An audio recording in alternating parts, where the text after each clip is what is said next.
എന്നെ അനുഗമിപ്പാൻ ഒരുത്തൻ ഇച്ഛിച്ചാൽ അവൻ തന്നെ താൻ നിഷേധിച്ച് നാൾ തോറും തൻ്റെ ക്രൂശ് എടുത്തുകൊണ്ട് എന്നെ അനുഗമിക്കട്ടെ എന്നരുളി ചെയ്ത നമ്മുടെ കർത്താവും രക്ഷിതാവുമായ യേശുക്രിസ്തുവിൻ്റെ നാമത്തിൽ ഏവർക്കും സ്നേഹവന്ദനം. പത്രോസ് എഴുതിയ ഒന്നാം ലേഖനത്തിൽ നിന്നുള്ള ചില ആത്മീക ചിന്തകളാണ് നമ്മൾ ഒരുമിച്ച് മനസ്സിലാക്കാനായിട്ട് ശ്രമിക്കുന്നത്. സത്യകൃപയിൽ നിലനിൽക്കുക എന്നുള്ള ആ തീമിനെ ആസ്പദമാക്കിയാണ് ഓരോ അധ്യായങ്ങളും നാം മനസ്സിലാക്കാനായിട്ട് ആഗ്രഹിക്കുന്നത്.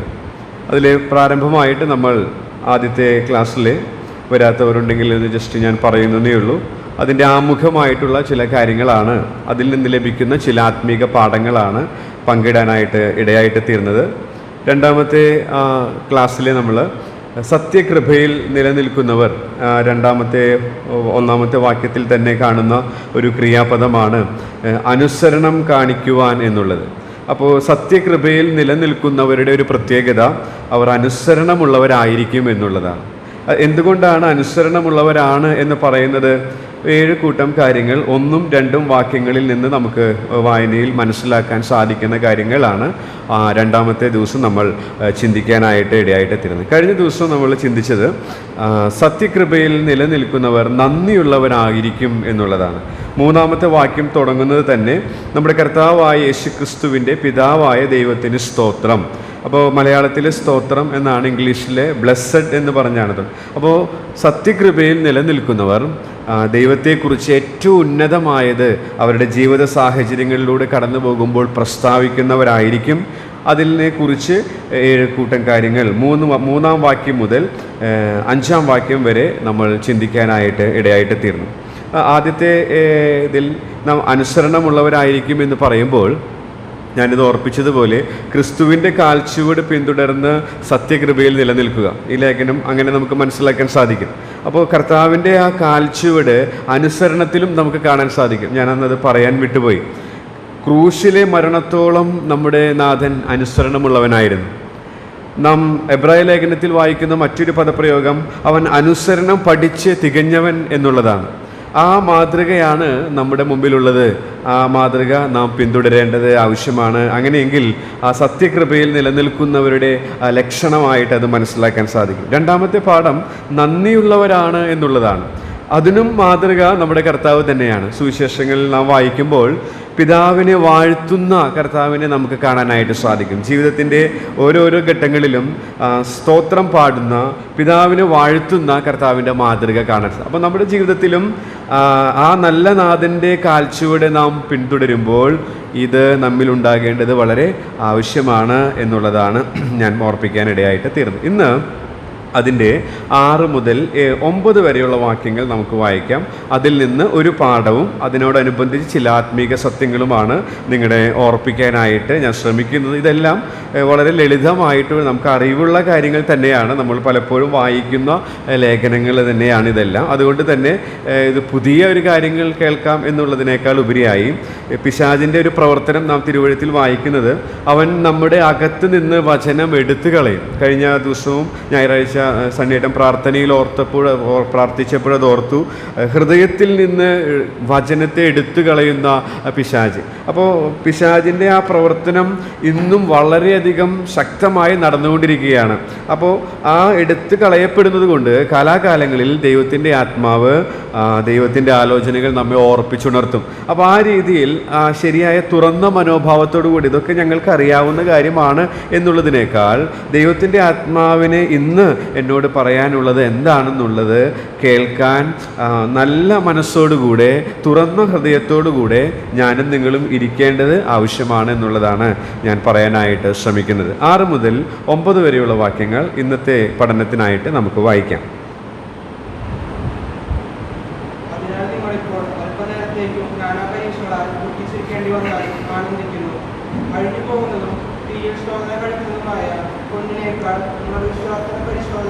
വിലയേറിയതെന്ന് യേശുക്രിസ്തുവിന്റെ പ്രത്യക്ഷതയും പുകഴ്ചയ്ക്കും തേജസ്സിനും മാനത്തിനുമായി കാണുവാൻ അങ്ങനെ ഇടവരും. അവനെ നിങ്ങൾ കണ്ടിട്ടില്ലെങ്കിലും സ്നേഹിക്കുന്നു. ഇപ്പോൾ കാണാതെ വിശ്വസിച്ചുകൊണ്ട് നിങ്ങളുടെ വിശ്വാസത്തിന്റെ അന്തമായ ആത്മരക്ഷ പ്രാപിക്കുകയും പറഞ്ഞു തീരാത്തതും മഹിമയുള്ളതുമായ സന്തോഷത്തോടെ ആനന്ദിക്കുകയും ചെയ്യുന്നു. കഷ്ടതയുടെ കഠിന ശോധനയിലൂടെ കടന്നു പോകുന്ന ദൈവജനം, ആ ദൈവജനത്തിനെ അവരെ ശക്തിപ്പെടുത്താനും ധൈര്യപ്പെടുത്താനുമായി ദൈവത്തിൻ്റെ ആത്മാവ് പത്രോസിനെ ഉപയോഗിക്കുമ്പോൾ പത്രോസ് പ്രാരംഭമായിട്ട് അവരെ ധൈര്യപ്പെടുത്താനായിട്ട് പറയുന്നത് അവരുടെ അനുഭവങ്ങളൊക്കെ നാം ഈ ലേഖനത്തിലൂടെ വായിക്കുമ്പോൾ മനസ്സിലാക്കാൻ സാധിക്കുന്നുണ്ട്. അങ്ങനെ വളരെ ക്ലേശപൂർണമായ അവസ്ഥയിലൂടെ അവർ ക്രിസ്തുവിൻ്റെ നാമം നിമിത്തം കടന്നു പോകുമ്പോൾ അവരെ ധൈര്യപ്പെടുത്താനായിട്ട് ത്രിയേക ദൈവം അവർക്ക് വേണ്ടി ചെയ്ത ആ വലിയ രക്ഷയെക്കുറിച്ചുള്ള സത്യങ്ങളാണ് 1 മുതൽ 12 വരെയുള്ള വാക്യങ്ങളിൽ. അതിൻ്റെ ഭൂതകാലത്തെക്കുറിച്ചും രക്ഷ അനുഭവിക്കുന്നവരുടെ വർത്തമാന കാലഘട്ടത്തെക്കുറിച്ചുമൊക്കെയുള്ള കാര്യങ്ങളാണ്, നമുക്ക് ഭാവി കാലത്തെക്കുറിച്ചുമുള്ള കാര്യങ്ങളാണ് 1 മുതൽ 12 വരെയുള്ള വാക്യങ്ങളിൽ വായിക്കാൻ സാധിക്കുന്നത്. എന്നാൽ അതിനെ നാം സൂക്ഷ്മമായിട്ട് വായിക്കുമ്പോൾ അതിൽ നിന്ന് ലഭിക്കുന്ന ചില ആത്മീക പാഠങ്ങളാണ് ഇങ്ങനെ ഒരു ക്രമീകൃതമായിട്ട് പറയാനായിട്ട് ഞാൻ ശ്രമിക്കുന്നത്.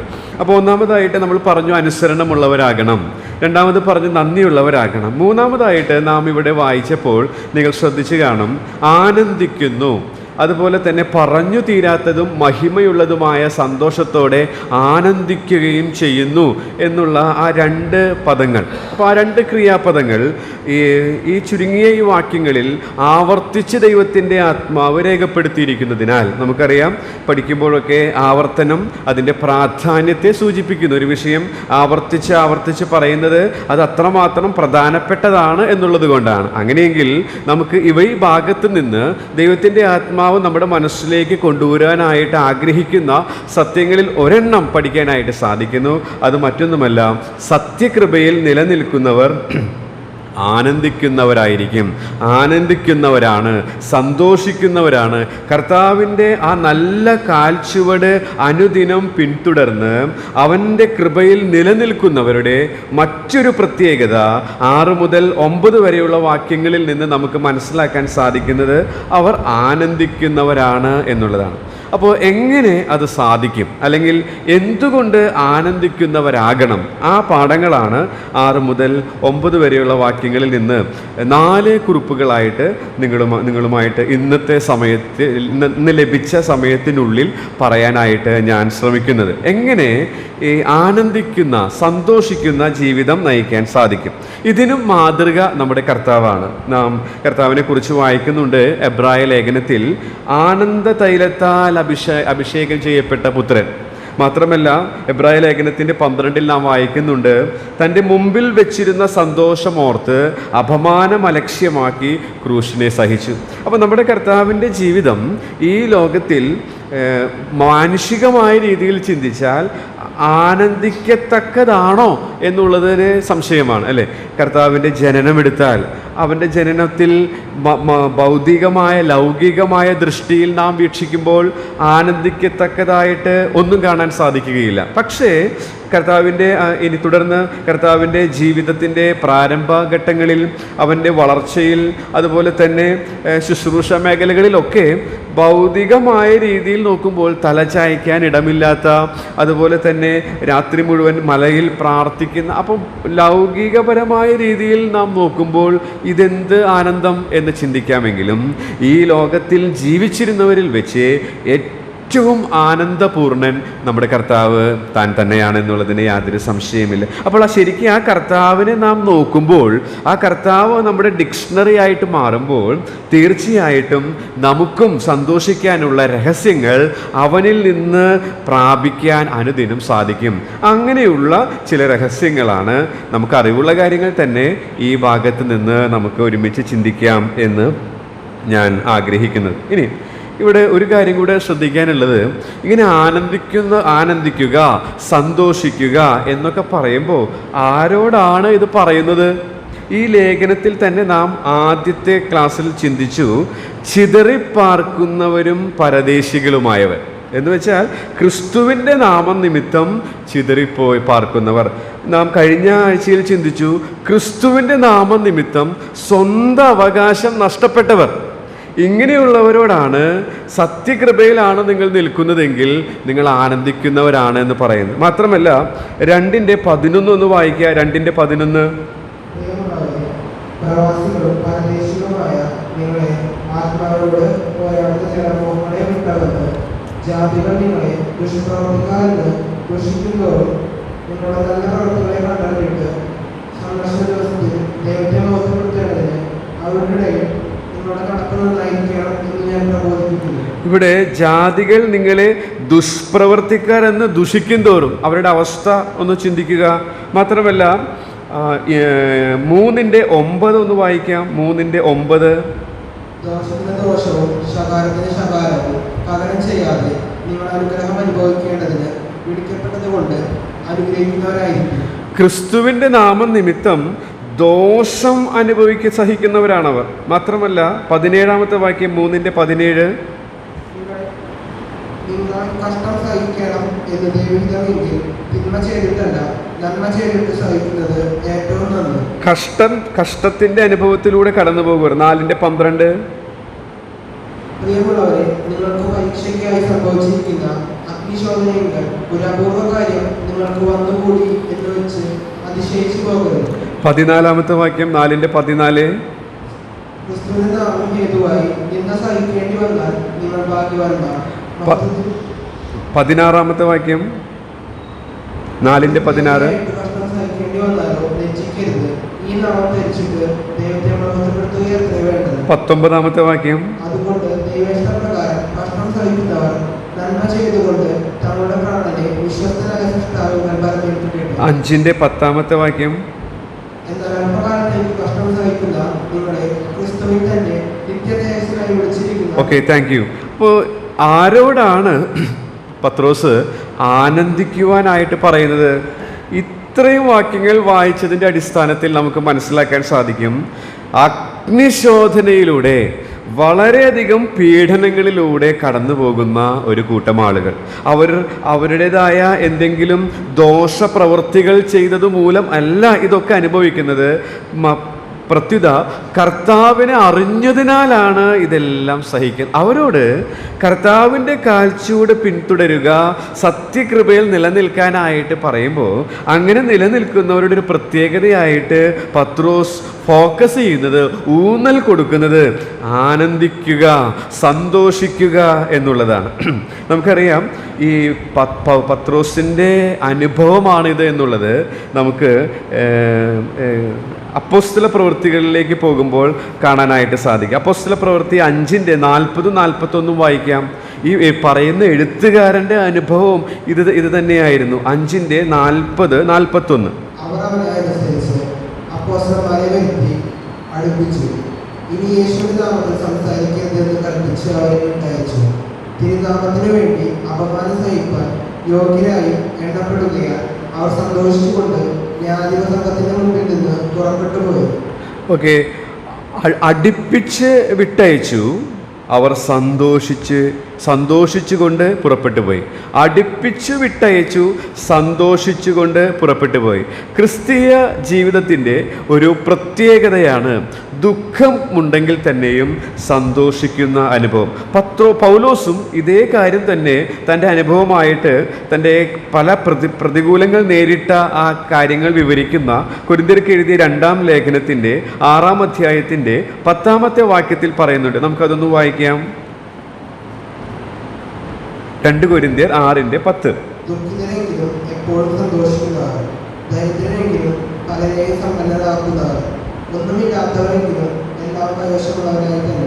ഓക്കെ, അപ്പോൾ ദൈവജനത്തിനുള്ള ഒരു പ്രത്യേകതയാണ്, ഒരു പ്രത്യേക സ്വഭാവ സവിശേഷതയാണ് ഈ പരദേശ പ്രയാണത്തിൽ, ഈ പ്രവാസ ജീവിതത്തിൽ, ഈ ചിതറിപ്പാർക്കുന്ന രംഗങ്ങൾ അനുഭവിക്കേണ്ടി വരുന്ന വേളയിൽ ദുഃഖമുണ്ട് എന്നുള്ളതൊരു സത്യമെങ്കിലും ആ ദുഃഖത്തിലും നമുക്ക് സന്തോഷിക്കാനായി സാധിക്കും.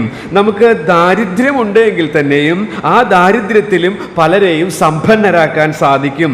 ഒന്നുമില്ലാത്തവരാണെങ്കിൽ തന്നെയും എല്ലാം കൈവശമുള്ളവരായി തന്നെ നമുക്ക് ജീവിക്കാൻ, ആ മനോഭാവത്തിൽ ജീവിക്കാൻ എനിക്കും നിങ്ങൾക്കും സാധിക്കുമെന്ന് തിരുവെഴുത്ത് പഠിപ്പിക്കുന്നുണ്ട്. ഇതേ ആശയം തന്നെയാണ് പത്രോസ് തൻ്റെ അനുവാചകരോട് പറയുന്നത്. പ്രിയരെ, നിങ്ങളിപ്പോൾ കർത്താവിൻ്റെ നാമനിമിത്തം അഗ്നിശോധനയിലൂടെ കടന്നു പോവുകയാണ്.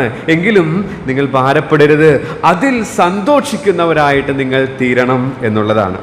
അപ്പോൾ എങ്ങനെയാണ് ഇങ്ങനെയുള്ള വേളകളിൽ സന്തോഷിക്കുവാനായിട്ട് സാധിക്കുക? ചില പാഠങ്ങൾ ഇവിടെ ഈ ഭാഗത്ത് നമുക്ക് ചിന്തിക്കാം. ആദ്യമായിട്ട് നാം ഇന്ന് 6-ാമത്തെ വാക്യത്തിൽ വായിച്ചത് ആദ്യത്തെ പദമാണ് അത് നമ്മെ ഓർപ്പിക്കുന്നത്. ആദ്യത്തെ പദം എന്ന് പറയുന്നത് അതിൽ അല്ലെങ്കിൽ അതിനാൽ എന്നുള്ളതാണ്. അതിൽ. അപ്പോൾ ഏതിലാണ് എന്നുള്ളത് അതിൽ നിന്ന് തന്നെ നമ്മൾ ചിന്തിക്കുമ്പോൾ അല്ലെങ്കിൽ ആ വാക്കിനോട് നാം ചോദിക്കുമ്പോൾ നമ്മുടെ മനസ്സിലേക്ക് വരും. അതിൽ. അപ്പോൾ അത് മുകളിലുള്ള ഭാഗവുമായി ബന്ധപ്പെട്ടതാണ്. എന്താ മുകളിലുള്ള ഭാഗം? അതിന് നമുക്ക് ഇങ്ങനെ സമ്മറി ചെയ്യാനായിട്ട് സാധിക്കും. അതായത് ദൈവവുമായിട്ടുള്ള ബന്ധം ശരിയായതിനാൽ എന്ന് വെച്ചാൽ വീണ്ടും ജനിച്ച കാര്യമാണ് തൊട്ടു മുകളിൽ പറയുന്നത്. ആ നല്ല അവകാശം ലഭിച്ച കാര്യമാണ് പറയുന്നത്. അതായത് കഴിഞ്ഞ ആഴ്ച നാം ചിന്തിച്ച വിഷയമാണ് അതിൽ എന്ന് പറയുമ്പോൾ ദൈവത്തിൻ്റെ ആത്മാവ് ഓർപ്പിക്കുന്നത്. അപ്പം എന്തുകൊണ്ട് ഈ അഗ്നിശോധനയിൽ നാം പാടാറുള്ളത് പോലെ ഇരുൾ തിങ്ങുന്ന കരൾ വിങ്ങുന്ന വേളകളിൽ നമുക്ക് ആനന്ദിക്കുവാൻ സാധിക്കും എന്ന് ചോദിച്ചാൽ, യഥാർത്ഥമായ ആനന്ദത്തിൻ്റെ ഉറവിടമായ ദൈവവുമായിട്ടുള്ള നമ്മുടെ ബന്ധം കൃപയാൽ ശരിയായി, വേറെ രീതിയിൽ പറഞ്ഞാൽ ക്രിസ്തുവിൽ കണ്ടെത്തി വാസ്തവമായ സന്തോഷത്തെ, അതുകൊണ്ടാണ് നമുക്ക് സന്തോഷിക്കുവാനായിട്ട് സാധിക്കും. അപ്പോൾ ദൈവവുമായിട്ടുള്ള കർത്താവുമായിട്ടുള്ള ബന്ധം ശരിയായതിനാലാണ് നമുക്ക് സന്തോഷിക്കുവാനായിട്ട് സാധിക്കുന്നത്. അപ്പോൾ അതിൽ എന്ന് പറയുമ്പോൾ പിതാവുള്ളതിൽ, അതിൽ എന്ന് പറയുമ്പോൾ കരുണ ലഭിച്ചതിൽ, കഴിഞ്ഞ ആഴ്ച നാം ചിന്തിച്ച കാര്യങ്ങളായതുകൊണ്ട് വിശദീകരിക്കുന്നില്ല. അതിൽ എന്ന് പറയുമ്പോൾ കർത്താവ് നമുക്കായി ജീവിക്കുന്നതിൽ, അതിൽ എന്ന് പറയുമ്പോൾ വീണ്ടും ജനിപ്പിച്ചതിൽ, അതിൽ എന്ന് പറയുമ്പോൾ നമ്മെ അവകാശികളാക്കി അതിലെന്ന് പറയുമ്പോൾ നമ്മെ സൂക്ഷിക്കുന്നതിൽ, അതിലെന്ന് പറയുമ്പോൾ നാം പാടിയതുപോലെ ഉള്ളം വെമ്പുന്നേ കാന്തനെ കാണുവാനായിട്ട് എന്ന് നാം പ്രത്യാശയുള്ള ഒരു ഗാനം പാടുകയായിരുന്നു. ആ ആണിപ്പാടേറ്റ നാഥൻ്റെ കരം കണ്ണുനീരെല്ലാം തുടയ്ക്കുന്ന ഒരു ദിനമുണ്ട്. ആ ദിനം ആസന്നമായി ആ നാഥനെ കാണാനായിട്ട് ഉള്ളം വെമ്പുന്നു എന്ന് നാം പറഞ്ഞു. അപ്പോൾ അതിൽ എന്ന് പറയുമ്പോൾ ഇതെല്ലാം ഉൾപ്പെടുകയാണ്. അത് വേറെ രീതിയിൽ ഒറ്റ വാക്കിൽ പറഞ്ഞാൽ, ഒറ്റ വാചകത്തിൽ പറഞ്ഞാൽ, കർത്താവുമായിട്ടുള്ള ബന്ധം ശരിയായതിനാൽ, കർത്താവുമായിട്ടുള്ള ബന്ധം ശരിയായതിനാൽ. എങ്ങനെ ശരിയായത് നമുക്കറിയാം. നമ്മുടെ എന്തെങ്കിലും കഴിവ് കൊണ്ടോ മിടുക്ക് കൊണ്ടോ അല്ല അത് ശരിയായത്. കൃപയാൽ കാലാകാലങ്ങളിൽ ക്രൂശിനെ നോക്കുവാനും കർത്താവിൻ്റെ ശരണം പ്രാപിക്കുവാനും നമുക്ക് ഇടയായിട്ട് അവനെ കർത്താവും രക്ഷിതാവുമായി സ്വീകരിപ്പാൻ എനിക്കും നിങ്ങൾക്കും ഭാഗ്യം ലഭിച്ചു. അങ്ങനെ പാപം മുഖാന്തരം ദൈവവുമായിട്ടുള്ള ബന്ധം നഷ്ടപ്പെട്ട, ആത്മീകമായി മരിച്ച, അതിക്രമങ്ങളാലും പാപങ്ങളാലും മരിച്ച എന്ന് വെച്ചാൽ ദൈവവുമായിട്ടുള്ള ബന്ധം നഷ്ടപ്പെട്ട നമുക്ക് ആ ബന്ധം തിരികെ ലഭിപ്പാൻ ക്രിസ്തു മൂലം ഇടയായി. ആ ക്രിസ്തുവിൽ വാസ്തവമായ സന്തോഷത്തെ കാലാകാലങ്ങളിൽ ഞാനും നിങ്ങളും കണ്ടെത്തി. അത് അവൻ്റെ വലിയ കൃപയാലാണ് എന്നുള്ളതിന്, അല്ലെങ്കിൽ കരുണയുടെ ആധിക്യമാണ് എന്നുള്ളത് നാം ചിന്തിക്കാനായിട്ട്. അതിനാൽ ദൈവവുമായിട്ടുള്ള ബന്ധം ശരിയായതിനാൽ ഈ അഗ്നിശോധനയുടെ മധ്യത്തിലും നമുക്ക് ആനന്ദിക്കാനായി സാധിക്കും എന്നുള്ളതാണ് ഒന്നാമത്തേതായ പാഠത്തിൽ നിങ്ങളെ ഓർപ്പിക്കാൻ ഞാൻ ആഗ്രഹിക്കുന്നത്. രണ്ടാമതായിട്ട് നമുക്ക് വീണ്ടും 6 മുതൽ 9 വരെയുള്ള വാക്യം ഒന്ന് ശ്രദ്ധിക്കാൻ, വായിക്കേണ്ട. അതിൽ 7-ാമത്തെ വാക്യം വേണമെങ്കിൽ 7-ാമത്തെ വാക്യം ഒന്ന് വായിക്കാം. 1 പത്രോസ് 1:7 വാക്യം. പൊന്നിനേക്കാൾ നിങ്ങളുടെ വിശ്വാസത്തിന്റെ പരിശോധന വിലയേറിയതെന്ന് യേശുക്രിസ്തുവിന്റെ പ്രത്യക്ഷതയും പുകഴ്ചയ്ക്കും തേജസ്സിനും മാനത്തിനുമായി കാണുവാൻ അങ്ങനെ ഇടവരും. അപ്പോൾ രണ്ടാമത്തെ പാഠം എന്ന് വെച്ചാൽ രണ്ടാമത്തെ പാഠം എന്നതുകൊണ്ട് അർത്ഥമാക്കുന്നത്, ഒന്ന് കർത്താവുമായുള്ള ബന്ധം ശരിയായതിനാൽ ആനന്ദിക്കാൻ സാധിക്കും. രണ്ടാമത്തെ എന്ന് പറയുന്നത് വിശ്വാസത്തിൻ്റെ, നിങ്ങളുടെ വിശ്വാസത്തിൻ്റെ പരിശോധന എന്ന് നാം വായിക്കുന്നുണ്ട്. അപ്പോൾ അതാണ് ആ വാക്യത്തിൽ ഹൈലൈറ്റ് ചെയ്ത് നിൽക്കുന്ന പ്രധാനപ്പെട്ട ഭാഗം എന്ന് പറയുന്നത്. അപ്പോൾ അതിൽ നിന്ന് നമുക്ക് ഇങ്ങനെ ചിന്തിക്കാം, നാം കർത്താവിനാൽ പരിശോധിക്കപ്പെടുന്നതിനാൽ, കർത്താവിനാൽ പരിശോധിക്കപ്പെടുന്നതിനാൽ, ദൈവത്താൽ പരിശോധിക്കപ്പെടുന്നതിനാൽ നമുക്ക് ആനന്ദിക്കാനായിട്ട് സാധിക്കും. അപ്പോൾ ഒരു പക്ഷേ ഈ പരിശോധിക്കപ്പെടുന്നതിനാൽ എങ്ങനെ ആനന്ദിക്കാനായി സാധിക്കും എന്ന് ചിന്തിക്കാനായിട്ട് സാധ്യതയുണ്ട്. അതിനെ മനസ്സിലാക്കാനായിട്ട് സാധാരണ പ്രസംഗകരും എഴുത്തുകാരൊക്കെ പറയുന്ന ഒരു ഉദാഹരണമാണ് നമ്മുടെ പരീക്ഷകൾ എന്ന് പറയുന്നത്. നമ്മുടെ മക്കൾക്ക് പരീക്ഷകൾ വരുന്നത്, പരീക്ഷകൾ എന്ന് വെച്ചാൽ സ്കൂളിലെ കലാലയങ്ങളിലുള്ള പരീക്ഷകൾ. ആ പരീക്ഷകൾ അവരുടെ തിന്മയ്ക്കാണോ നന്മയ്ക്കാണോ എന്നുള്ള ഉദാഹരണം എടുത്താൽ ഇതിൻ്റെ ആശയം മനസ്സിലാക്കാനായിട്ട് സാധിക്കും. നമുക്കറിയാം, നമ്മുടെ മക്കൾ ഓരോ വർഷം കഴിയും തോറും ഉയർന്ന ക്ലാസ്സുകളിലേക്ക് പോകണമെങ്കിൽ, നല്ല കരിയർ ഒടുവിൽ ലഭിക്കണമെങ്കിൽ വിവിധങ്ങളായ പരീക്ഷകൾ അവർ നേരിടേണ്ടതായിട്ടുണ്ട്. അങ്ങനെ അവർ നേരിടുന്ന പരീക്ഷകളിൽ വിജയിക്കുമ്പോഴാണ് അവർ ഉയർന്ന തലത്തിലേക്ക്, ഉയർന്ന ഗ്രേഡിലേക്ക് അവർക്ക് പ്രവേശനം ലഭിക്കുന്നത്. ഇതുപോലെ ഇത് നാം മനസ്സിലാക്കിയാൽ കർത്താവിനാൽ പരിശോധിക്കപ്പെടുന്നതിനാൽ എങ്ങനെ ആനന്ദിക്കാൻ സാധിക്കും എന്നുള്ളത് നമുക്ക് മനസ്സിലാക്കാനായിട്ട് സാധിക്കും. എന്താണെന്ന് വെച്ചാൽ, പരീക്ഷ മക്കളോടുള്ള ബന്ധത്തിൽ അവർക്ക് ഉയർച്ച നൽകുന്നത് പോലെ വിശ്വാസത്തിൻ്റെ പരിശോധനയും നമുക്കും ഒരുപാട് നന്മകൾ നൽകുന്നുണ്ട്. നമുക്കും ആത്മീകമായിട്ട് വളർച്ച പ്രാപിക്കുവാനും പക്വതയുള്ളവരാകുവാനും തികഞ്ഞവരാകാനും സഹായിക്കുന്നുണ്ട്. അതുകൊണ്ട് നമുക്ക് ആനന്ദിക്കാനായിട്ട് സാധിക്കും. ഈ പരിശോധിക്കപ്പെടുന്നതിനാൽ, വിശ്വാസത്തിൻ്റെ പരിശോധന എന്നുള്ളതിൽ നിന്ന് ഒരു 7 കുറിപ്പുകൾ ഈ ഭാഗത്ത് നിന്നും തിരുവെഴുത്തിൻ്റെ മറ്റ് ഭാഗത്തിൽ നിന്നും വേഗത്തിലൊന്ന് പറഞ്ഞ് പോകാനായിട്ട് ഞാൻ ആഗ്രഹിക്കുന്നു. ഈ ഭാഗം നിരീക്ഷിക്കുമ്പോൾ തന്നെ കാണുന്ന ചില കാര്യങ്ങളുണ്ട്, അത് നമുക്കൊന്ന് നോക്കാം. ഒന്നാമതായിട്ട് 6-ാമത്തെ വാക്യം നാം നോക്കുമ്പോൾ, അതിൽ നിങ്ങൾ ഇപ്പോൾ അല്പനേരത്തേക്ക് നാനാ പരീക്ഷകളാൽ ദുഃഖിച്ചിരിക്കേണ്ടി വന്നാലും ആനന്ദിക്കുന്നു. അപ്പോൾ 6-ാമത്തെ വാക്യത്തിൽ കാണുന്ന ഒരു പദപ്രയോഗമാണ് ഈ പരിശോധനകൾ അല്പനേരത്തേക്കുള്ളതാണ്. അവിടെ അങ്ങനെ തന്നെയാണ് എഴുതിയിട്ടുള്ളത്, അല്പനേരത്തേക്കുള്ളതാണ്, അല്പനേരത്തേക്ക്. അപ്പോൾ നാം ചിന്തിക്കുകയാണ്, ഇത് അല്പനേരത്തേക്കുള്ളതാണോ? ഇപ്പോൾ ഒരു സഹോദരനോ സഹോദരിക്കോ ക്യാൻസർ വന്നു, അല്ലെങ്കിൽ മാരകമായ ഒരു രോഗം വന്നു, അല്ലെങ്കിൽ വലിയൊരു കടബാധ്യതകൾ വന്നു, വർഷങ്ങളായിട്ട് അതിൻ്റെ തിക്തഫലങ്ങൾ അവർ അനുഭവിച്ചുകൊണ്ട് പോവുകയാണ്, അല്ലെങ്കിൽ വിരഹ ദുഃഖം വന്നു. അപ്പോൾ അതൊക്കെ വർഷങ്ങളായി അവരതിൻ്റെതായ പ്രയാസങ്ങൾ അനുഭവിക്കുകയാണ്. അപ്പോൾ നാം ചിന്തിക്കുമ്പോൾ അതൊക്കെ അല്പനേരത്തേക്കുള്ളതാണോ ഈ പരിശോധന എന്നുള്ള സംശയം വരാൻ സാധ്യതയുണ്ട്. അല്ലെങ്കിൽ മക്കളുടേതായിട്ടുള്ള ചില പ്രയാസങ്ങളായിരിക്കാം. അങ്ങനെ പല നിലകളിലുള്ള വേദനകൾ നമുക്കെല്ലാവർക്കും ഉണ്ടെന്നുള്ളതൊരു യാഥാർത്ഥ്യമാണ്. അപ്പോൾ അങ്ങനെയൊക്കെ വരുമ്പോൾ നമ്മുടെ ദൃഷ്ടിയിൽ നോക്കുമ്പോൾ ഇത് അല്പനേരമാണോ? അല്ല എന്നുള്ളതാണ് വാസ്തവം. പക്ഷേ തിരുവെഴുത്ത് പറയുകയാണ്, തിരുവെഴുത്തിൽ എഴുതിയിരിക്കുകയാണ്, ഇത് അല്പനേരത്തേക്കേ ഉള്ളൂ എന്നുള്ളതാണ്, അല്പനേരത്തേക്കുള്ളത്. അപ്പോൾ അതെങ്ങനെ നമുക്ക് മനസ്സിലാക്കാനായിട്ട് സാധിക്കും? നമുക്ക് അറിവുള്ളതാണെങ്കിൽ നമുക്കൊന്ന് വായിക്കാം. കൊരിന്ത്യർക്ക് എഴുതിയ 2-ാം ലേഖനം 4-ാം അധ്യായത്തിൻ്റെ 17-ാമത്തെ വാക്യം. കൊരിന്ത്യർക്ക് എഴുതിയ 2-ാം ലേഖനം 4-ാം അധ്യായത്തിൻ്റെ 17-ാമത്തെ വാക്യം. ഞങ്ങളുടെ ലഘുവായ കഷ്ടം അത്യന്തം അനവധിയായി ത്യാഗത്തിന്റെ നിത്യകാലം ഞങ്ങൾക്ക് കിട്ടുവാൻ ഹേതുവാകുന്നു.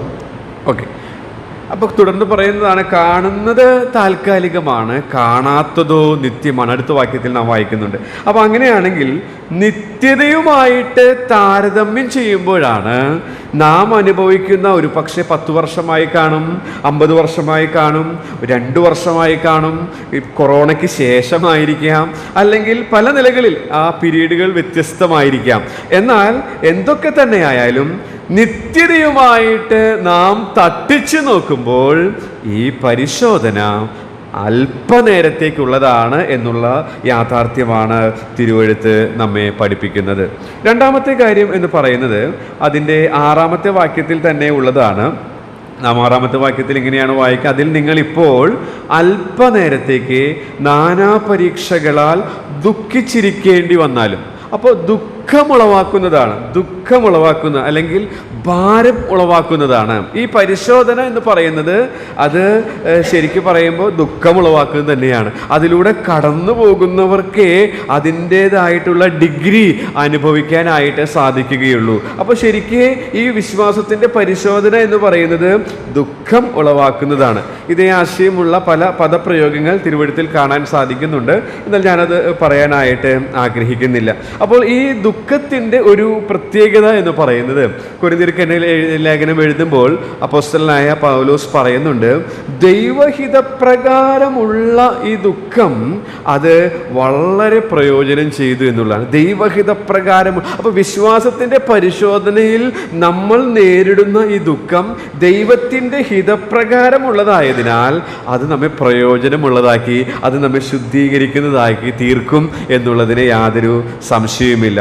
നാം ഗിരിപ്രഭാഷണത്തിൽ ഇങ്ങനെ വായിക്കുന്നുണ്ട്, ദുഃഖിക്കുന്നവർ ഭാഗ്യവാന്മാർ. അത് ഇതുമായിട്ട് തട്ടിച്ച് നോക്കാൻ പറ്റില്ലെങ്കിൽ തന്നെയും വേണമെങ്കിൽ അതിൻ്റെ പ്രിൻസിപ്പിൾ നമുക്ക് എടുക്കാൻ സാധിക്കും. സ്വന്തം അപര്യാപ്തതയെക്കുറിച്ചുള്ള ആ ദുഃഖം, ആ ആഴമായ ദുഃഖം, അത് സമാധാനം, ദുഃഖിക്കുന്നവർ ഭാഗ്യവാന്മാർ എന്നാൽ നിങ്ങൾക്ക് ആശ്വാസം ലഭിക്കാനായിട്ട് ഇടയായിട്ട് തീരും എന്നുള്ളതിന് യാതൊരു സംശയവുമില്ല. മൂന്നാമത്തെ കാര്യം എന്ന് പറയുന്നത് 6-ാമത്തെ വാക്യത്തിൽ തന്നെയാണ്.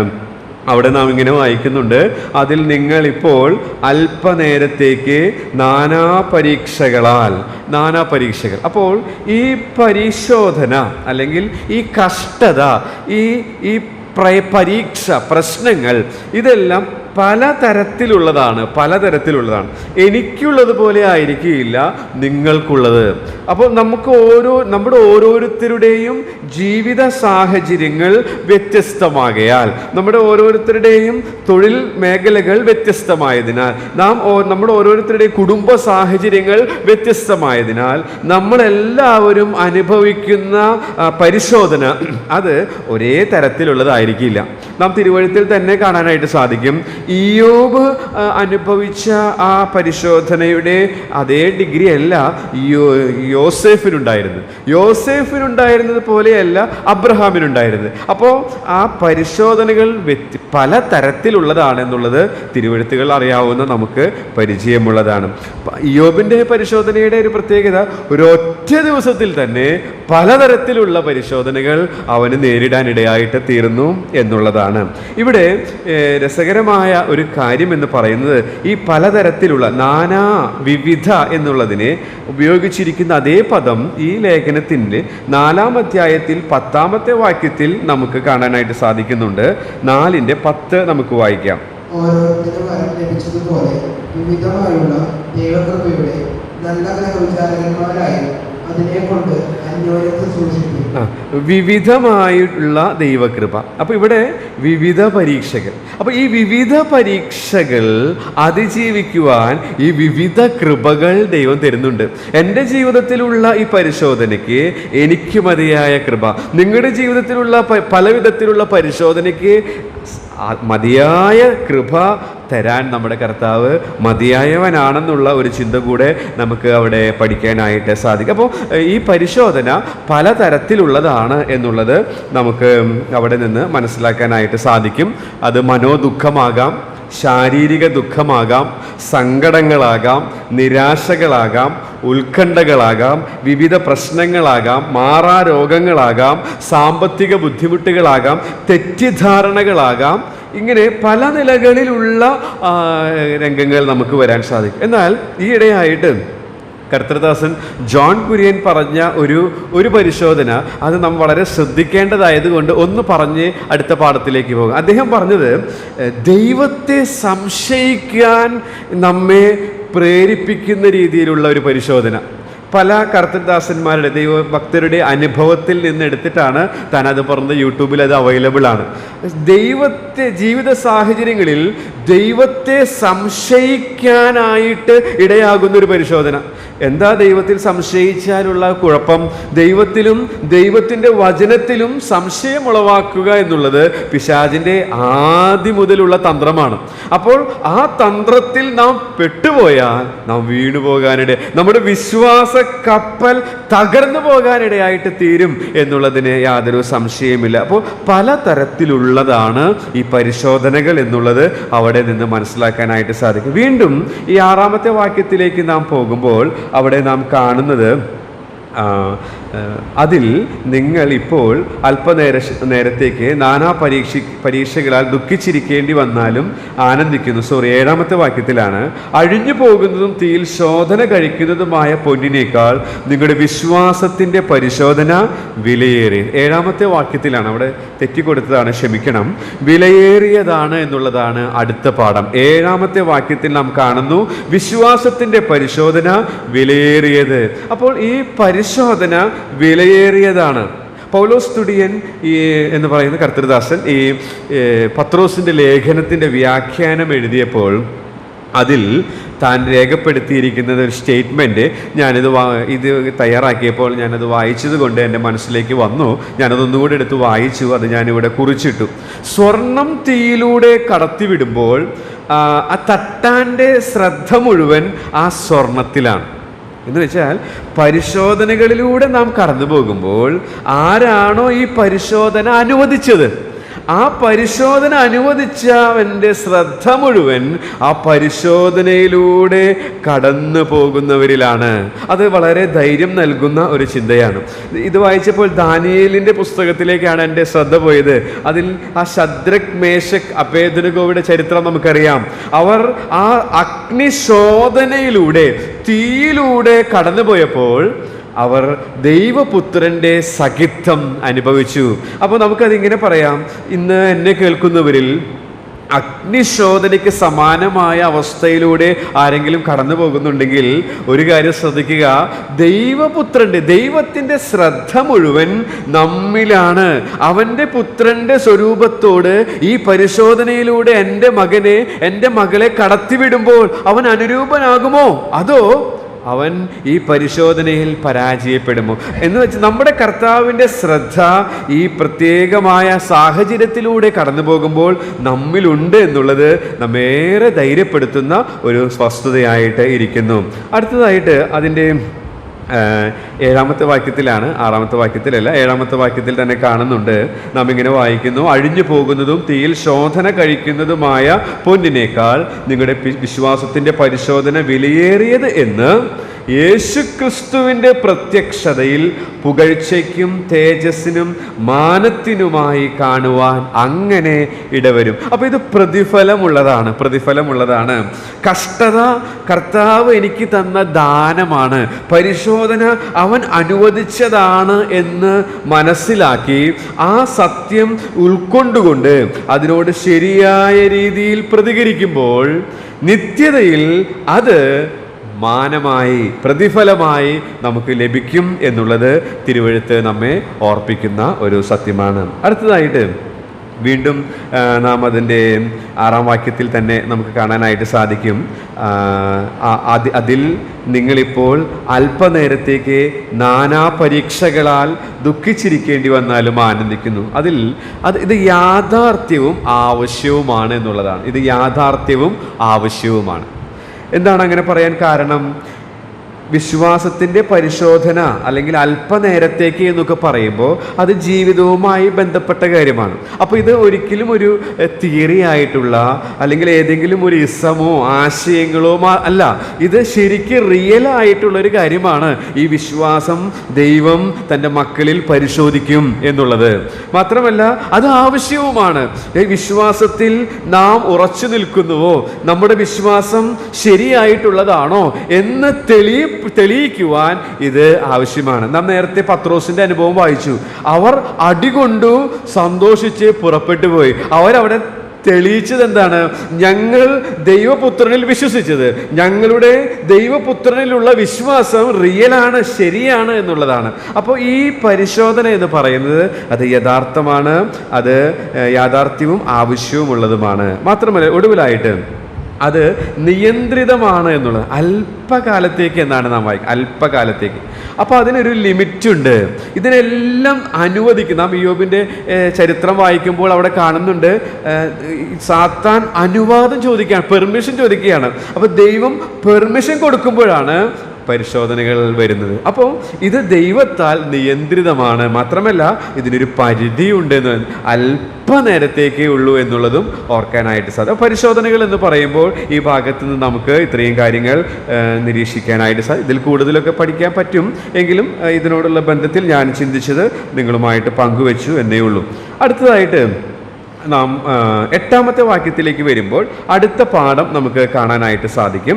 അടുത്ത പാഠം അവിടെ നാം കാണുന്നത് ഇങ്ങനെയാണ്. 8ാമത്തെ വാക്യത്തിലെ അവനെ നിങ്ങൾ കണ്ടിട്ടില്ലെങ്കിലും സ്നേഹിക്കുന്നു. അപ്പോൾ അവിടെയുള്ള ഒരു പ്രധാന ക്രിയാപദം സ്നേഹം, സ്നേഹിക്കുന്നു എന്നുള്ളത് നമ്മുടെ ദൈവത്തോടുള്ള സ്നേഹത്തെയാണല്ലോ അത് സൂചിപ്പിക്കുക. അങ്ങനെയെങ്കിൽ നമുക്കിങ്ങനെ പറയാം, സ്നേഹിക്കുന്നതിനാൽ ആനന്ദിക്കുന്നവരാകാനായിട്ട് എനിക്കും നിങ്ങൾക്കും സാധിക്കും. കർത്താവിനെ സ്നേഹിക്കുന്ന അനുദിന ജീവിതത്തിൽ ഈ അരുമനാഥനെ അക്ഷയമായി സ്നേഹിക്കുന്നതിനാൽ നമുക്ക് ആനന്ദിക്കുവാനായിട്ട് സാധിക്കും എന്നുള്ള പാഠമാണ് നമുക്ക് പഠിക്കാനായിട്ട് അതിൽ നിന്ന് ഈ ഭാഗം നിരീക്ഷിക്കുമ്പോഴും മറ്റു വേദഭാഗങ്ങളുടെ അടിസ്ഥാനത്തിൽ വേഗത്തിലൊരു ചില കാര്യങ്ങൾ കൂടെ ഓർപ്പിക്കാനായിട്ട് ആഗ്രഹിക്കുന്നു. 8ാം വാക്യം നാം തുടങ്ങുന്നത് ഇങ്ങനെയാണ്, അവനെ നിങ്ങൾ എന്നുള്ളത്. അവനെ, അപ്പോൾ അവനെ എന്നുള്ളത് പറയുമ്പോൾ നമുക്കറിയാം ഇത് കർത്താവുമായിട്ട് വ്യക്തിപരമായിട്ടുള്ള സ്നേഹത്തെ നമുക്ക് ഓർക്കാനായിട്ട് സാധിക്കും. കർത്താവുമായിട്ട് വ്യക്തിപരമായിട്ട് ഉള്ള ഒരു സ്നേഹബന്ധം അത് നാം വളർത്തേണ്ടത് ആവശ്യമാണ്. അതെങ്ങനെയാണ് വളർത്താനായിട്ട് സാധിക്കുക? നമുക്കറിയാം, ഒരു വ്യക്തിയുമായിട്ട് സ്നേഹബന്ധം വളർത്താനായിട്ട് സാധിക്കുന്നത് എങ്ങനെയാണ് ഇടയാകുന്നത് എന്നുള്ളത് മാനുഷികമായ രീതിയിൽ ചിന്തിച്ചാൽ തന്നെ അത് തന്നെ നമ്മൾ ദൈവവുമായിട്ട് അപ്ലൈ ചെയ്യുമ്പോൾ ശരിയാക്കാനായിട്ട് സാധിക്കും. എന്ന് വെച്ചാൽ നമുക്കറിയാം, ഒരു വ്യക്തിയുമായിട്ട് അവനെ കൂടുതലായിട്ട് അറിയുമ്പോഴാണ് നമ്മൾ സ്നേഹിക്കുക. അതിനായിട്ട് അവനുമായിട്ട് ഇടപഴകും, അവനുമായിട്ട് സംസാരിക്കും, അവനിൽ നിന്ന് കേൾക്കും, അവനോടൊപ്പം സമയം ചെലവഴിക്കും. അങ്ങനെ നാം സ്നേഹിക്കുന്നവരുമായിട്ട് നമ്മൾ വളരെയധികം ഇടപഴകാനായിട്ട് ഇടയായിട്ട് തീരും. അപ്പോൾ കർത്താവിനെ സ്നേഹിക്കുക എന്ന് പറയുമ്പോൾ കർത്താവുമായിട്ട് ഓരോ ദിവസവും എത്ര സമയം നമുക്ക് ഇടപഴകാനായിട്ട് സാധിക്കുന്നുണ്ട്. നമുക്കറിയാം, ജോലിയുള്ളവരോടൊക്കെ ഉള്ള ബന്ധത്തിൽ മറ്റുള്ളവരെക്കാൾ വളരെ പ്രയാസങ്ങളുണ്ടെങ്കിലും ജോലി ചെയ്യുന്നതിനിടയിലും കർത്താവുമായി, സ്വർഗവുമായി നമുക്ക് ബന്ധപ്പെടാനായിട്ട് സാധിക്കും. അത് അങ്ങനെ വ്യക്തിപരമായി ഈ അരുമനാഥനെ നമുക്ക് അനുഭവിക്കുവാൻ, സ്നേഹിക്കുവാൻ സാധിക്കും എന്നുള്ളതാണ്. 2ാമത്തെ കാര്യം എന്ന് പറയുന്നത്, സ്നേഹിക്കുന്നു എന്നുള്ളത് ഒരു വർത്തമാനകാല ക്രിയയാണ്. അപ്പോൾ അത് നിരന്തരമായിട്ടുണ്ടാവേണ്ടതാണ്. ഇന്ന് സ്നേഹിച്ചു, ഇനി ഒരാഴ്ച സ്നേഹിക്കേണ്ട എന്നുള്ളൊരു പ്രക്രിയ തിരുവെഴുത്ത് പറയുന്നില്ല.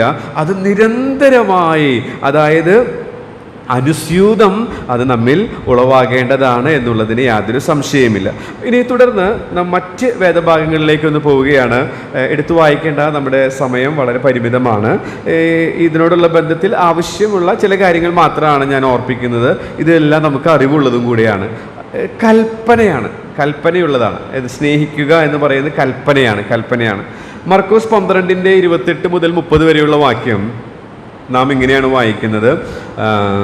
ഒരു ശാസ്ത്രി വന്ന് ചോദിക്കുകയാണ്, ഏറ്റവും മുഖ്യമായ കൽപ്പന ഏതാണ്? ഏറ്റവും മുഖ്യമായ കൽപ്പന. അപ്പോൾ കർത്താവ് പറയുകയാണ്, ഏറ്റവും മുഖ്യമായ കൽപ്പന എന്ന് പറയുന്നത് ദൈവമായ യഹോവയെ സ്നേഹിക്കണം എന്നുള്ളതാണ്. അപ്പോൾ ഇത് കൽപ്പനയാണ് എന്നുള്ളതാണ് നമുക്ക്. അപ്പോൾ ദൈവത്തെ സ്നേഹിക്കണം എന്നുള്ളത് ഒരു കൽപ്പന. വീണ്ടും ആ ഭാഗം തന്നെ നാം ചിന്തിക്കുമ്പോൾ എങ്ങനെ സ്നേഹിക്കണമെന്ന് ആ ഭാഗത്തിൽ തന്നെ കാണാൻ സാധിക്കും. നമുക്കൊന്ന് വേണമെങ്കിൽ വായിക്കാം. മർക്കോസ് 12:28 മുതൽ 30 വരെയുള്ള വാക്യങ്ങൾ. എങ്ങനെ ഒരു കൽപ്പനയായിട്ട് കർത്താവ്, മുഖ്യ കൽപ്പനയായിട്ട് കർത്താവ് അത് പറഞ്ഞു. പക്ഷേ അതിൽ കർത്താവ് ഉപയോഗിച്ചിരിക്കുന്ന വിശേഷണങ്ങൾ അത് സമർപ്പണത്തിൽ നിന്നുള്ളതാണ് എന്നുള്ളത് നമുക്ക് മനസ്സിലാക്കാൻ സാധിക്കും. മർക്കോസ് 12:28 മുതൽ 30 വരെ. ശാസ്ത്രിമാരിൽ ഒരുവൻ അടുത്തു വന്ന് അവർ തമ്മിൽ തർക്കിക്കുന്നത് കേട്ട് അവൻ അവരോട് നല്ലവണ്ണം ഉത്തരം പറഞ്ഞ പ്രകാരം ബോധിച്ചിട്ട് എല്ലാറ്റിനും മുഖ്യ കൽപ്പന ഏത് എന്ന് അവരോട് ചോദിച്ചു. അതിന് യേശു, എല്ലാറ്റിനും മുഖ്യ കൽപ്പനയോ ഇസ്രായേലേ കേൾക്കാം, നമ്മുടെ ദൈവമായ കർത്താവ് ഏക കർത്താവ്. നിന്റെ ദൈവമായ കർത്താവിനെ നീ പൂർണ്ണ ഹൃദയത്തോടും പൂർണ്ണാത്മാവോടും പൂർണ്ണ മനസ്സോടും പൂർണ്ണ ശക്തിയോടും കൂടെ സ്നേഹിക്കണം എന്നാകുന്നു. ഓക്കെ, തുടർന്ന് നാം രണ്ടാമത്തെ എന്നൊക്കെ പറഞ്ഞു വരുന്നുണ്ട്. നമ്മുടെ ഈ വിഷയത്തോടുള്ള ബന്ധത്തിൽ ഈ കാര്യം മാത്രം ഫോക്കസ് ചെയ്യാണ്.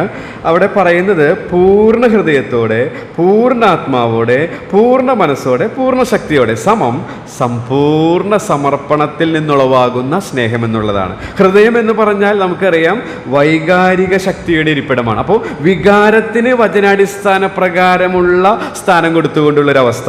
ആത്മാവ് എന്ന് പറയുമ്പോൾ അവിടെ ഉദ്ദേശിക്കുന്നത് തീരുമാനമെടുക്കാനുള്ള കഴിവാണ്. വചനപ്രകാരം തീരുമാനമെടുത്തുകൊണ്ടുള്ള അതുകൊണ്ടുള്ള ഒരു സ്നേഹം മാത്രമല്ല. മനസ്സ് എന്ന് പറയുമ്പോൾ ബുദ്ധി, ചിന്താശക്തിയാണ് അവിടെ അർത്ഥമാക്കുന്നത്. അപ്പോൾ അതും വചനപ്രകാരമുള്ളതായിരിക്കണം. മാത്രമല്ല പിന്നെ പറയുന്നത് പൂർണ്ണ ശക്തിയോട്, അത് ശാരീരിക ശക്തി. അപ്പം നമ്മുടെ ശരീരത്തിൻ്റെ ശക്തിയും പൂർണ്ണമായിട്ട്. അപ്പം മൊത്തത്തിൽ പറയുകയാണെങ്കിൽ സമ്പൂർണ്ണ സമർപ്പണത്തിൽ നിന്നുളവാകുന്ന സ്നേഹം കൊണ്ട് കർത്താവിനെ നമുക്ക് സ്നേഹിക്കാനായിട്ട് ഇടയായിട്ട് തീരണം. വെളിപ്പാട് പുസ്തകം 2:4 നമുക്കതും അറിവുള്ളതാണ്.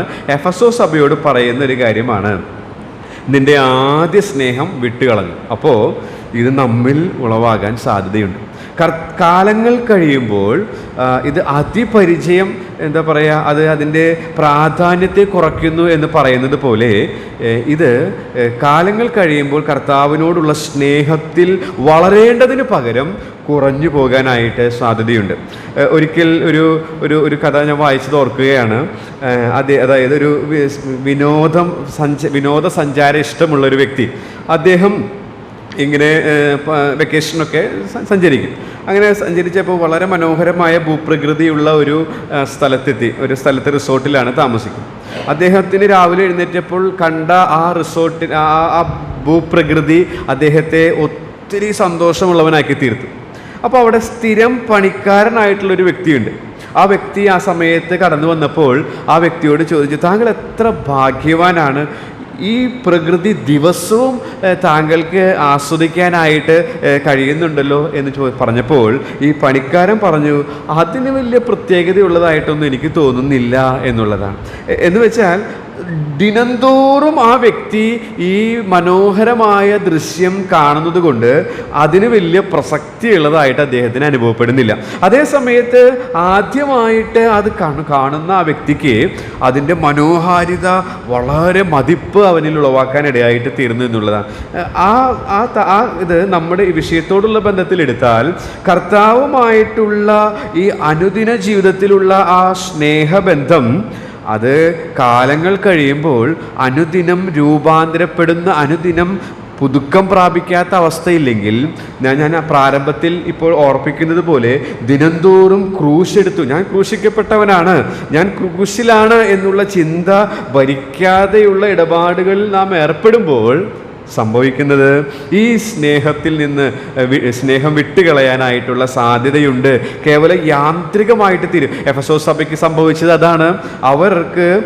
അവർ സാങ്കേതികമായ കാര്യങ്ങളാണ് ഫോക്കസ് ചെയ്യുന്നത്, അടിസ്ഥാനപരമായ കാര്യം വിട്ടുകളഞ്ഞു. അതുകൊണ്ട് സഭയുടെ കാന്തനായ കർത്താവ് സഭയ്ക്ക് സന്ദേശം കൊടുക്കുമ്പോൾ എടുത്തു പറയുന്നത്, നീ അതിപ്രധാനമായത് വിട്ടുകളഞ്ഞിട്ട് സാങ്കേതികത്വത്തിൻ്റെ പിറകെ പോവുകയാണ്, കേവലം പരീക്ഷ ഭക്തരായിട്ട് തീരുകയാണ്.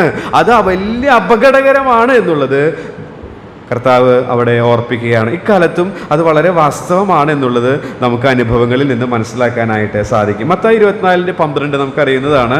കർത്താവിൻ്റെ രണ്ടാമത്തെ മഹത്വ പ്രത്യക്ഷത വരവിനോടുള്ള ബന്ധത്തിൽ കർത്താവ് ശിഷ്യന്മാരോട് പറയുമ്പോൾ ഒലിവുമല പ്രഭാഷണത്തിൽ പറയാണ്, അധർമ്മം പെരുകുന്നത് കൊണ്ട് സ്നേഹം തണുത്തു പോകുന്നു. നമ്മുടെ ജീവിതം, അപ്പം അതിൽ നിന്ന് എടുക്കാവുന്ന ഒരു പ്രിൻസിപ്പിൾ, പാപം നമ്മുടെ ജീവിതത്തിൽ വരുമ്പോൾ നമുക്കറിയാം വീണു പോകുന്ന സാഹചര്യങ്ങളിലാണ് നമ്മളൊക്കെ ജീവിക്കുന്നത്. അപ്പോൾ വീണു പോയി എന്ന് കണ്ട ഉടനടി അത് ഏറ്റുപറഞ്ഞ് നിരപ്പ് പ്രാപിച്ച് പരമാർത്ഥ ഹൃദയമുള്ളവരായിട്ട് നാം ശ്രമിക്കുന്നില്ലെങ്കിൽ അധർമ്മം നമ്മിൽ കുമിഞ്ഞുകൂടും. അധർമ്മം കുമിഞ്ഞുകൂടുന്നതിൻ്റെ ഫലമായി നമ്മുടെ സ്നേഹം കർത്താവിനോടുള്ളത് തണുത്തു പോകും. അതും വലിയ അപകടകരമായ ഒരവസ്ഥയാണ് എന്നുള്ളത് ഓർത്തിരിക്കേണ്ടതാണ്. മാത്രമല്ല യൂദ 21 നാം വായിക്കുന്നുണ്ട്, ഈ ദൈവ സ്നേഹത്തിലെ നാം സൂക്ഷിക്കേണ്ടത് ആവശ്യം. നമ്മുടെ ഒരു ഭാഗമായിട്ട് ഇവിടെ പറയുകയാണ്.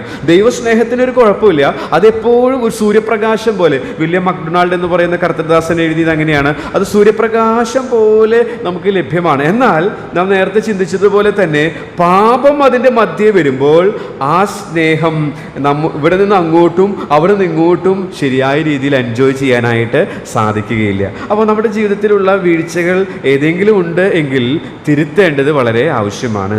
വാസ്തവമായി നാം കർത്താവുമായിട്ടുള്ള സ്നേഹബന്ധത്തിലാണെങ്കിൽ ഏത് സാഹചര്യത്തിലും ആനന്ദിക്കാൻ സാധിക്കുമെന്നാണ് അവിടെ നമുക്ക് കാണാനായിട്ട് സാധിക്കും. അടുത്തതായിട്ട് വേഗത്തിൽ പറഞ്ഞ് ഞാനിരിക്കാൻ ആഗ്രഹിക്കുന്നു. 8-ാം വാക്യത്തിൽ തന്നെ നാം കാണുന്നുണ്ട്, ഇപ്പോൾ കാണാതെ വിശ്വസിച്ചുകൊണ്ട്.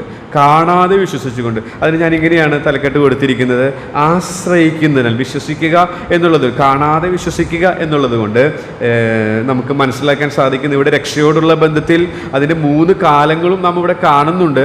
ആ ഉപദേശപരമായ കാര്യത്തിലേക്ക് ഞാൻ പോകുന്നില്ല. പക്ഷെ ഇവിടെ നിന്ന് പ്രായോഗികമായൊരു കാര്യം എടുക്കുന്നത്, അനുദിന ജീവിതത്തിൽ നാം അവനിൽ കാണാതെ വിശ്വസിക്കുന്നതിനാൽ, എന്ന് വെച്ചാൽ ആശ്രയിക്കുന്നതിനാൽ ആനന്ദിക്കാനായിട്ട് സാധിക്കും എന്നുള്ളതാണ്. അതിലും ചില കാര്യങ്ങൾ ഈ ഭാഗത്ത് നിന്ന് അതിനെക്കുറിച്ചുള്ള കാര്യങ്ങൾ കാണാൻ സാധിക്കില്ലെങ്കിലും തിരുവഴുത്തിൻ്റെ മറ്റു ഭാഗങ്ങളിൽ നമുക്ക് കാണാൻ സാധിക്കും. അതൊന്ന് വേഗത്തിലൊന്ന് പറയാം. ഈ ദൈവത്തിൽ ആശ്രയിക്കുക എന്നുള്ളത് എല്ലാ കാലത്തും ചെയ്യേണ്ടതാണെന്ന് സങ്കീർത്തനം 62:8 കാണുന്നു. എടുത്തു വായിക്കാൻ ആഗ്രഹിക്കുന്നില്ല. ഇത് എല്ലാ കാലത്തും ചെയ്യേണ്ടതാണ്. സങ്കീർത്തനത്തിൽ പല ഭാഗങ്ങളിൽ ദാവീദിൻ്റെ അനുഭവത്തിൽ നിന്ന് നമുക്കത് ചിന്തിക്കാനായിട്ട് സാധിക്കും. സങ്കീർത്തനം 118:8 നമുക്ക് എല്ലാവർക്കും അറിയാം, മനുഷ്യരിൽ ആശ്രയിക്കുന്നതിനേക്കാൾ യഹോവയിൽ ആശ്രയിക്കുക നല്ലതാണ്. അപ്പോൾ ഇത് നല്ലതായ കാര്യമാണ് യഹോവയിൽ ആശ്രയിക്കുക എന്ന് പറയുന്നത്. നഹൂമിൻ്റെ പ്രവചനം പലപ്പോഴും നമ്മെ ധൈര്യപ്പെടുത്തുന്ന ഒരു വാക്യമാണ്, യഹോവ നല്ലവനും കഷ്ട ദിവസത്തിൽ ശരണവുമാകുന്നു, തങ്കൽ ആശ്രയിക്കുന്നവരെ അവൻ അറിയുന്നു. അപ്പോൾ നമ്മുടെ ഈ ആശ്രയം അവൻ അറിയുന്നുണ്ട് എന്നുള്ളത് നമുക്ക് വളരെ സന്തോഷമുളവാക്കുന്നൊരു കാര്യമാണ്. മാത്രമല്ല സങ്കീർത്തനം സദൃശവാക്യങ്ങൾ 3:5 മുതൽ 7 വരെയുള്ള വാക്യം വായിക്കുമ്പോൾ നിനക്ക് തന്നെ നീ ജ്ഞാനിയായി തോന്നരുത് എന്ന് പറയുന്നുണ്ട്. നിന്റെ എല്ലാ വഴികളിലും അവനെ നനച്ചുകൊള്ളുക, അവൻ നിന്റെ പാതകളെ നേരെയാക്കും. അപ്പോൾ നമ്മുടെ ജീവിത പാതകൾ നേരെയാക്കുവാനായിട്ട് ഈ യഹോവയിൽ ആശ്രയം വളരെ ആവശ്യമാണ്. യെശയ്യാവ് 26:3 പറയുന്നത്, സ്വസ്ഥതയുള്ള ജീവിതം നയിക്കാനായിട്ട് യഹോവയിൽ ആശ്രയിക്കുന്നവർക്ക് സാധിക്കും എന്നുള്ളതാണ്. മാത്രമല്ല യിരെമ്യാ പ്രവചനത്തിൽ ഫലകരമായ ജീവിതം നയിക്കാനായിട്ട് യഹോവയിൽ ആശ്രയിക്കുന്നതിലൂടെ സാധിക്കുമെന്നുള്ളതാണ്. യോഹന്നാൻ 20:29 നാം വായിക്കുന്നുണ്ട്, തോമസിനോട് പറയുകയാണ്, നീ കണ്ടതുകൊണ്ട് വിശ്വസിച്ചു, കാണാതെ വിശ്വസിക്കുന്നവർ ഭാഗ്യവാന്മാർ. ഇത് ഭാഗ്യകരമാണ്. അനുദിന ജീവിതത്തിൽ ഈ പരദേശ പ്രയാണത്തിൽ കാണാതെ വിശ്വസിച്ചുകൊണ്ട് കർത്താവിൽ ആശ്രയിച്ച് അനുദിനം മുന്നോട്ട് പോകാൻ സാധിക്കുന്നത് ഏറെ ഭാഗ്യകരമാണ് എന്നുള്ളത് നമുക്ക് തിരുവെഴുത്തുകളിൽ നിന്നും നമ്മുടെ അനുഭവത്തിൽ നിന്നും മനസ്സിലാക്കാനായിട്ട് സാധിക്കുന്ന കാര്യമാണ്. അപ്പോൾ ഇന്നത്തെ പാഠം കഴിഞ്ഞു. ഇതാണ് ഞാൻ പറയാനായിട്ട് ഇന്ന് തയ്യാറായിട്ട് വന്നത്. പ്രധാനമായിട്ട് നാം ഈ 6 മുതൽ 9 വരെയുള്ള വാക്യങ്ങൾ വായിക്കുമ്പോൾ ആനന്ദിക്കുന്നു എന്നുള്ളത് അതിൻ്റെ വിശേഷതയോടുകൂടെ 2 തവണ കാണുന്നത് കൊണ്ട് അത് പ്രധാന വിഷയമായി നമുക്ക് മനസ്സിലാക്കാൻ സാധിക്കും. അങ്ങനെ ആനന്ദിക്കുന്നവരാകാനായിട്ട് എങ്ങനെ സാധിക്കുമെന്നുള്ളതിൻ്റെ 4 പാഠങ്ങളാണ് ഇന്ന് ചിന്തിച്ചത്. ദൈവവുമായിട്ടുള്ള ബന്ധം ശരിയായി, അതാണ് അടിസ്ഥാന കാര്യം. അല്ലാതെ നമ്മുടെ കഴിവോ മിടുക്കോ ഒന്നുമല്ല. 2, ദൈവത്തിലുള്ള വിശ്വാസം അത് ശരിയായിട്ടുള്ളതാണോ എന്നുള്ളത് ഉറപ്പ് വരുത്താനായിട്ട് ദൈവം നമ്മെ പരിശോധനയിലൂടെ കടത്തിവിടും. മാത്രമല്ല ഈ കർത്താവിനെ സ്നേഹിക്കുന്നതിലൂടെയും കർത്താവിനെ ആശ്രയിക്കുന്നതിലൂടെയും നമുക്ക് ആനന്ദിക്കുന്ന ജീവിതം അഗ്നിശോധനയുടെ മധ്യത്തിലും സാധ്യമെന്ന് വചനം ചൊല്ലുന്നു. അതുകൊണ്ട് ഈ സത്യഗ്രന്ഥത്തിലുള്ള ഈ സത്യങ്ങളെ അനുസരിച്ച് ജീവിപ്പാൻ കർത്താവ് സഹായിക്കുമാറാകട്ടെ. ഞാൻ എൻ്റെ ക്രിസ്തീയ ജീവിതത്തിൻ്റെ ആരംഭ കാലഘട്ടങ്ങളിൽ വായിച്ച ഒരു പുസ്തകത്തിൽ സന്തോഷം എന്നുള്ളതിനെ ഇംഗ്ലീഷിൽ റിജോയ്സ് എന്നുണ്ട്, അതുപോലെ ജോയ് എന്ന് എഴുതും, ജോയ്. അപ്പോൾ അതിൽ ആ എഴുത്തുകാരൻ എഴുതിയത് എനിക്ക് ഈ സന്തോഷം എന്ന് പറഞ്ഞാൽ അപ്പം അത് ഓർമ്മ വരും. കാരണം നമ്മൾ തുടക്കത്തിൽ വായിക്കുന്നത് നമ്മുടെ മനസ്സിൽ പതിയുന്നത് കൊണ്ട്. അപ്പോൾ ജോയ് എന്ന് പറയുന്നതിൻ്റെ ഓരോ ലെറ്ററും അത് എഴുതിയിരിക്കുന്നത് ജെ ഫോർ ജീസസ്. അപ്പോൾ ഫസ്റ്റ് 1-ാം സ്ഥാനം യേശുവിന്, ദൈവത്തിന്. ഇത് ചുരുക്കി പറഞ്ഞാൽ ഇവിടെ കർത്താവുമായ ബന്ധം ശരിയായതിനാൽ, കർത്താവ് പരിശോധിക്കുന്നതിനാൽ, കർത്താവിനെ സ്നേഹിക്കുന്നതിനാൽ, കർത്താവിൽ ആശ്രയം. അപ്പോൾ കർത്താവിലാണ് നമ്മുടെ ഫോക്കസ്. അപ്പോൾ കർത്താവിന് ഫസ്റ്റ് 1-ാം സ്ഥാനം, മുമ്പേ അവൻ്റെ രാജ്യം. അത് ചെയ്താൽ നമുക്ക് സന്തോഷിക്കുന്നവരാകാൻ സാധിക്കും. ഇനി JO ആണ്, O ഫോർ അതേഴ്സ്. രണ്ടാമത്തെ സ്ഥാനം മറ്റുള്ളവർക്ക് കൊടുക്കുക. ദെൻ Y ഫോർ യുവർ, അതായത് നമ്മൾ മൂന്നാമത്തെ സ്ഥാനം. അപ്പോൾ ഒന്നാം സ്ഥാനം കർത്താവിന് കൊടുത്താൽ, ആ എഴുത്തുകാരൻ എഴുതിയിരിക്കുന്നത് എങ്ങനെയാണ്, ഒന്നാം സ്ഥാനം ദൈവത്തിന് കൊടുക്കുമ്പോൾ നമുക്ക് ആനന്ദിക്കുന്നവരായിട്ട് തീരാൻ സാധിക്കും. അങ്ങനെ ഒന്നാം സ്ഥാനം കർത്താവിന് കൊടുത്തുകൊണ്ട് ഈ അഗ്നിശോധനയുടെ മധ്യത്തിലും സന്തോഷിക്കുവാനായിട്ട് വചനം പറഞ്ഞ എന്നെയും കേട്ട നിങ്ങളെയും ദൈവത്തിൻ്റെ ആത്മാവ് സഹായിക്കുമാറാകും.